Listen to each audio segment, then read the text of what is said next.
Eder. Mech.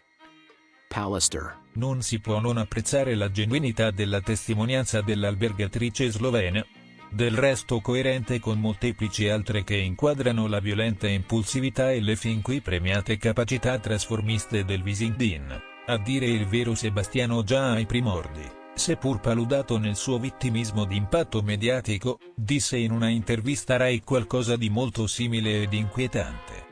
Anche perché apparentemente fuori luogo.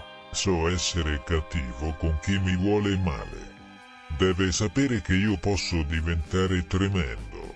Del resto la ormai disvelata predominanza aggressiva di Sebastiano, congenita e forgiata nell'originario abbandono familiare, non poteva che condurre Liliana, in quanto inversamente predisposta, ad una crescente remissività, per poter mantenere, responsabilmente, il necessario equilibrio di coppia. D'altra parte, secondo lo stesso principio, il Visintin approccia indistintamente ciarlatani, critici improvvisati ed anche i giornalisti più puri. In particolare a quest'ultimi Sebastiano dimostra un apprezzabile trasformismo, con atteggiamenti che commuta spesso in aggressività, con cui intenderebbe prevenire ulteriori domande per lui imbarazzanti. Ad esempio si noti come più volte il Visintin, seppure in luogo dell'ennesima risposta evasiva, abbia intercalato: Ma che cosa è questo? Un interrogatorio?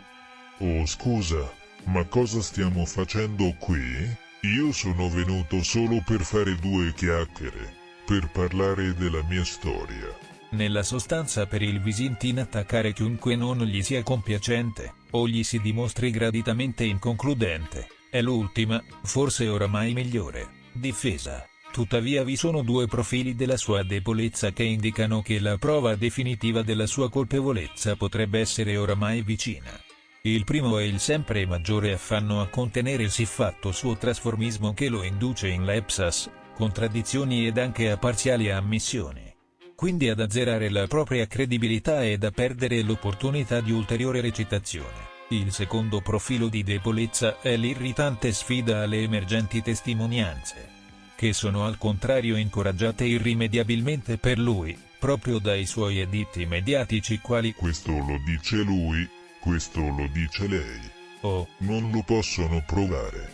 I suoi editti mediatici, tanto inflazionati da non intimidire più alcuno, e che anzi chiamano a raccolta anche coloro che fin qui non avevano osato esporsi, o semplicemente si erano rassegnati all'ingiustizia, all'apparenza irrisolvibile, dell'archiviazione. Ingiustizia, quasi inutile ripeterlo, tanto apprezzata ed auspicata da Sebastiano a ciò che si lasci riposare in pace Liliana e, finalmente, si conceda a lui di continuare a vivere gaudente, ricco, felice e impunito. Quando sono state trovate le immagini di via Damiano Chiesa? Come mai non sono state trovate subito? È sicuro che siano del 14 dicembre. Quale è la conferma? Prima di chiedere se queste immagini siano di Lilli si tratta di vedere se sono proprio immagini del 14 dicembre. È possibile che siano di quel giorno? È possibile che siano di altri momenti e poi spacciati per il 14/12 in modo che si dia per certo che Lilli sia uscita di casa? Se si appura che Lilli è uscita di casa, la responsabilità su Sebastiano decresce. Quindi bisogna far trovare non solo il corpo, ma anche la prova che Lilli è uscita di casa quel mattino. Se Lilli non fosse uscita di casa infatti il caso sarebbe chiuso. Ricordiamoci che Seba non ha un lavoro e ha tutto il tempo per pensare e per costruire tutto quello che vuole. Ha anche le competenze per manipolare immagini o altro essendo un videomaker. Seba è molto bravo, astuto, sottile nel costruire il tutto. Un genio. Rido quando la gente lo sottovaluta e dice povero Seba.